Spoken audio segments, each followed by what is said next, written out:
ধিং সমষ্টিত ইউটাৰ্ণ মাৰিছে সংখ্যালঘু ৰাইজে। হাজাৰ হাজাৰ কংগ্ৰেছ আৰু AIUDFৰ কৰ্মীৰ পুনৰ যোগদান কৰিলে বিজেপিত।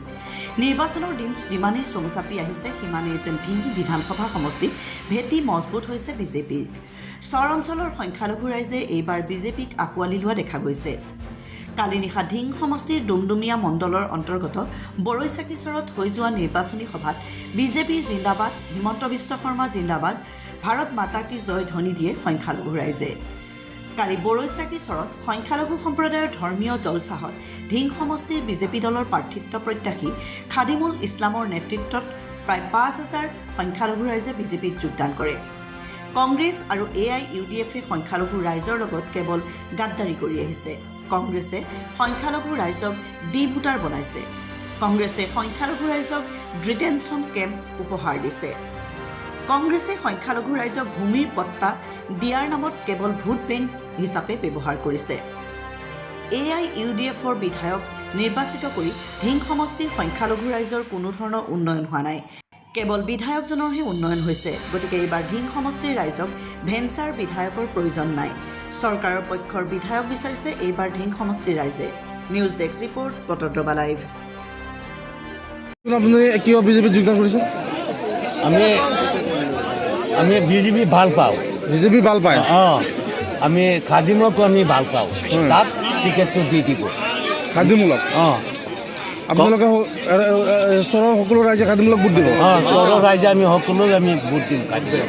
এবাৰ কংগ্ৰেছত ভোট নিদিয়ে আপোনালোকে? না কংগ্ৰেছত আমি নিদিওঁ। কংগ্ৰেছে ভোটৰ ৰাজনীতি কৰে বুলি ভাবে নেকি? আমাৰ বয়সটো ৮০ হৈ গ'ল, এতিয়ালৈকে আমি এইটো একো পোৱা নাই, শান্তি পোৱা নাই।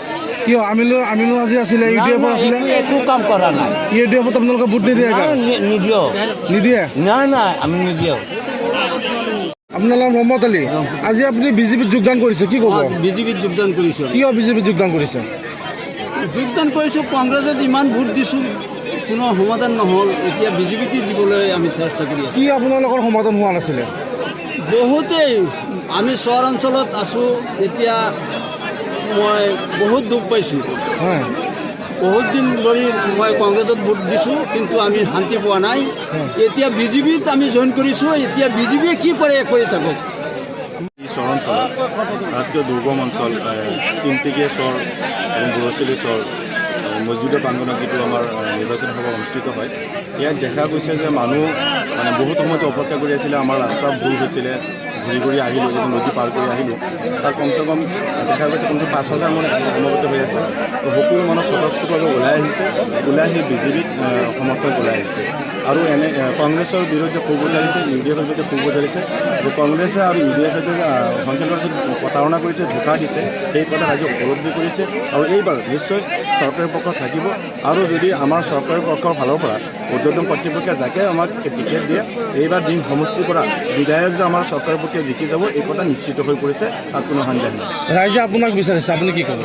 তাক ৰাইজে বিচাৰিছে, হয়, এতিয়া যদি আমাক চৰকাৰে উৰ্ধ্বতন কৰ্তৃপক্ষে যাকে টিকেট দিয়ে, আমি ৰাইজ তাৰ লগতে থাকিব। আৰু যদি হয়, যদি চৰকাৰ আমাৰ উৰ্ধ্বতন কৰ্তৃপক্ষে যে মোক সুবিধা দিয়ে স্পেচিয়েলি যে টিকট প্ৰদান কৰে, দেখা গৈ আছে যে ৰাইজে যথেষ্ট সঁহাৰি পাই আছোঁ। যিমান ৰাজ্যৰ মাজত সোমাইছোঁ, যিমান আমি মিটিং কৰিছোঁ, যিমান দুৰ্গম অঞ্চলত সোমাই আছোঁ, সিমানে আমি সঁহাৰি বেছি পাই আছোঁ। আৰু ইয়াৰ পৰা উপলব্ধি কৰিব পাৰি বিধায়কো জিকিব আৰু আমিও ইনশাল্লাহ বহুত ছাপোৰ্ট পাম।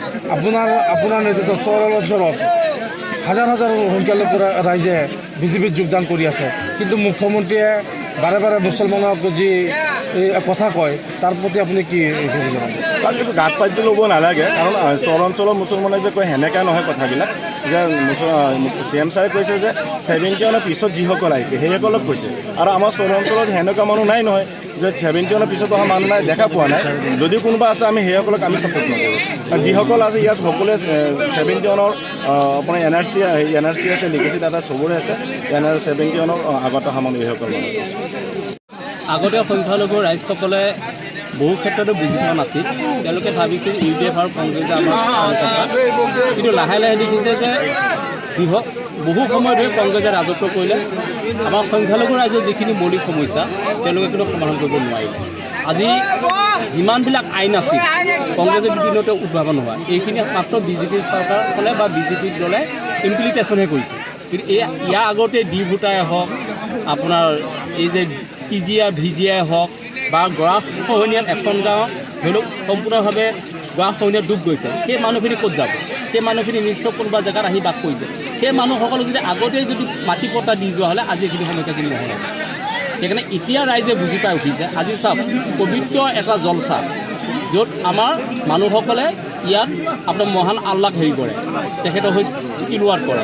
আজি এনেকুৱা এটা অনুষ্ঠানত হেল ধূল ভাঙি বিজেপি পক্ষত মানুহে এনেকুৱা সভাত, ধৰ্মীয় সভাত আহি বিজেপি দলত জইন কৰিছে, বিজেপি মাফলা লৈছে, বিজেপি টুপি লৈছে। ইয়াৰ দ্বাৰা প্ৰমাণ যে আহি থকা দিনত বিধানসভা নিৰ্বাচনত এইবাৰ ধিং সমষ্টিৰ ৰাইজে সংখ্যালঘু ৰাইজে বিজেপি ভোট দিব, বিজেপি চৰকাৰৰ লগত থাকিব আৰু তেখেতলোকৰ দুৰ্দশা চৰকাৰখনে নিশ্চয় আপোনাৰ হেৰি কৰিব, সমাধান কৰিব।